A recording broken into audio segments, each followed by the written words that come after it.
Welcome to today's lesson on the special right triangle, specifically the 30, 60, 90 right triangle.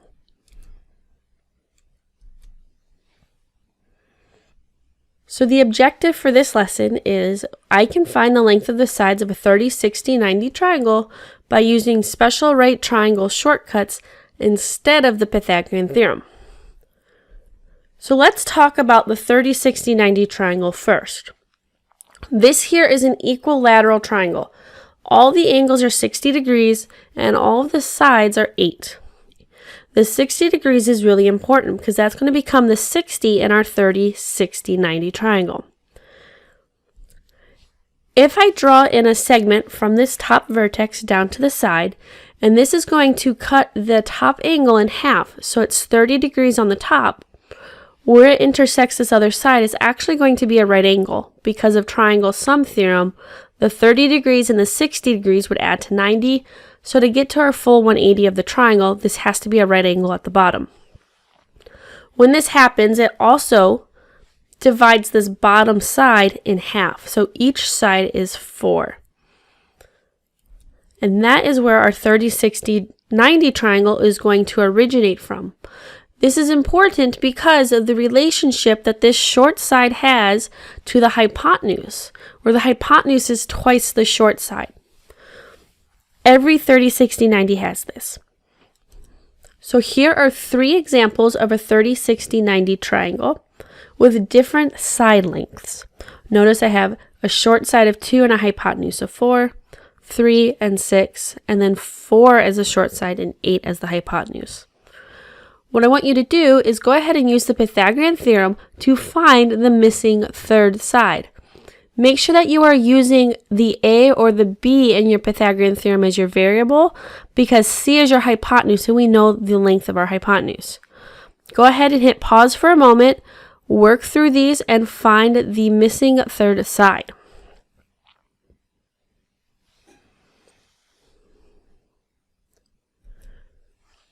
Okay, so here is the work for the Pythagorean theorem.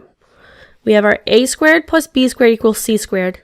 We plugged in our different side lengths for each triangle, and then we're simply going through and solving by doing our squareds, and then subtracting, taking the square root, and then simplifying that radical, leaving it in radical form. This is important in noticing our pattern when we have it in radical form. So if I put those side lengths on these triangles, you can start to see something emerge. Notice how that short side comes over to our long side, but we just add a square root of 3 on the end, or we kind of tack it there. Same thing with our 3, right? 3, and it's 3 square root 3.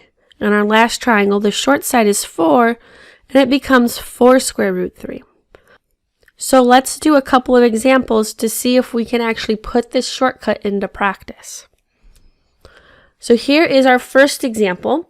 The short side is 5. The first thing we're going to do in finding our missing side lengths is we are going to find the hypotenuse by multiplying by 2. So 5 times 2 is 10, giving us a hypotenuse length of 10. Now we can go find the long side. The long side is the short side multiplied by the square root of 3. So 5 times the square root of 3, 5 root 3. Here's another example. This time the triangle gives us the hypotenuse instead of the short side.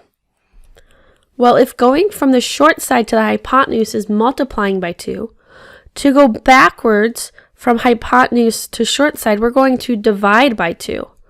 This gives us a short length of 7, and now we can use that short side length to go ahead and find that the long side is 7 square root 3. Okay, 2 more examples here. We are still trying to find the missing side lengths. This time it gives us the long leg, where it's the short side times root 3. To find the short side, all you need to do is just drop off that square root of 3. You're dividing by square root of 3, but what it looks like is it just falls off. It becomes 11. And then we go ahead and we double it or multiply by 2 to get to our hypotenuse of 22. So those are three very basic examples of our shortcuts for 30, 60, 90 triangles. This next example, it uses the exact same pattern, but it looks different. We have a short side of 6 square root 2, and that square root 2 is what looks different. We will still multiply by 2 to get to our hypotenuse. When you multiply a radical, you're going to multiply the coefficient in front. So 6 root 2 times 2, just multiply that front coefficient of 6, and it becomes 12 root 2. To find the long side, though, we have our short side, 6 root 2, and we're going to multiply by the square root of 3. When you have the radicals with information inside, when you have radicals both with numbers inside, you take those numbers and you multiply them together. So the 2 times the 3 inside each of those radicals multiplies to 6. And so we find that the long side is 6 square root 6.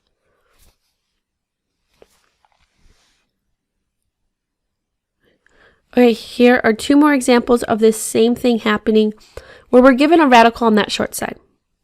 Start off by doubling to get to your hypotenuse. 4 square root 3 times 2. Multiply the coefficient 4 by 2. 8 square root 3. Now go to find your long side. It's the short side, 4 square root 3 times the square root of 3. Take those radicals, and when you multiply square root 3 times square root 3, it becomes 3. So this becomes 4 times 3, which is 12. Same thing, but now we have a hypotenuse with the square root of 3. Remember, going from hypotenuse to short side, we are going to take half. So divide 20 by 2, 10 square root 3.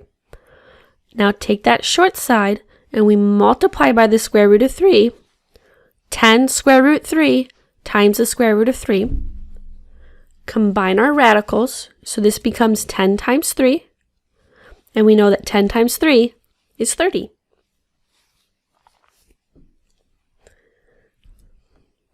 Here are 2 examples for you to try. These go back to the simple, basic shortcuts. Hit pause, find the missing side lengths.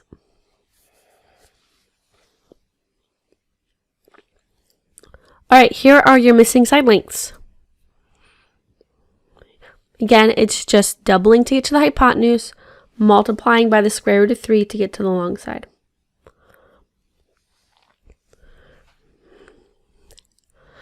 So by now you should be feeling pretty comfortable with this basic shortcut. But what happens if your long leg doesn't have a square root of 3 in it? For example here, I have a long leg of 6. There's no square root 3 to kind of drop off. Well, here's what happens. First thing we're going to do is we are going to label our 2 missing sides x and 2x.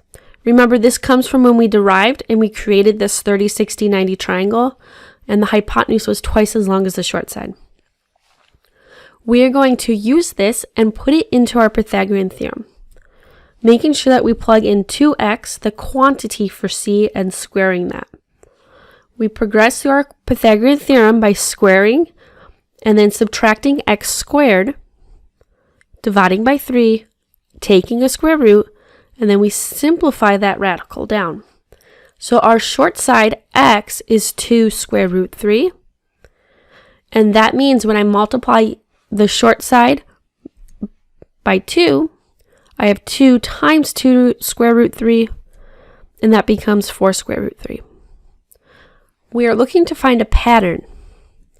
Here's 2 more examples. Can you notice a pattern in how you go from the long leg to the short leg when you don't have that radical to start with?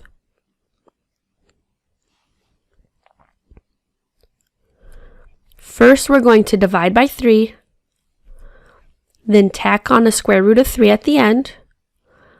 That will give us our short side, and then we still need to multiply by 2 for the hypotenuse. So here's an example of how to do this. Our long leg here, or our long side, is 33. First step is divide by 3. 33 divided by 3 is 11. Put a square root of 3 at the end. And now take that short side and multiply by 2, just like we've been doing. 22 square root 3.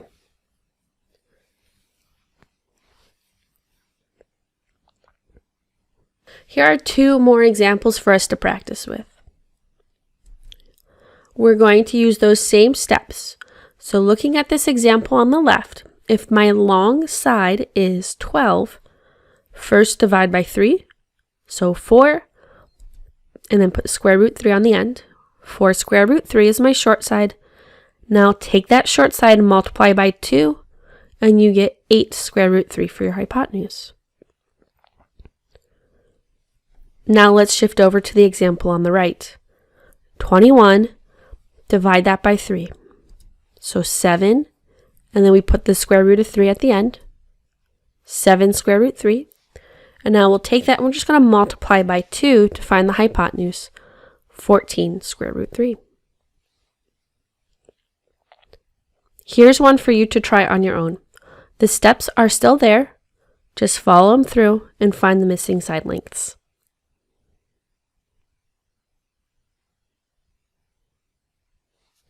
All right, here you go. The short side is 6 square root 3, and the hypotenuse is 12 square root 3. That's the last example for today. So let's wrap up with things to remember. When you're going what I consider forwards, or in other words, you're starting with your short side. Your short side is always across from the 30-degree angle. And to find your hypotenuse, it's going to be 2 times your short side. In this case, 2 times 9 is 18. And then your long side is your short side times the square root of 3. So 9 square root 3. But we also have the case of what do we do when the long leg does not have a square root 3? Or in other words, it's a whole number. So the short side is the long divided by 3. 36 divided by 3 is 12. And then put the square root of 3 at the end. Take your short side, and we're going to multiply by 2 to find the hypotenuse still. That doesn't change. 12 square root 3 times 2 is 24 square root 3. And that brings us to the end of our lesson today.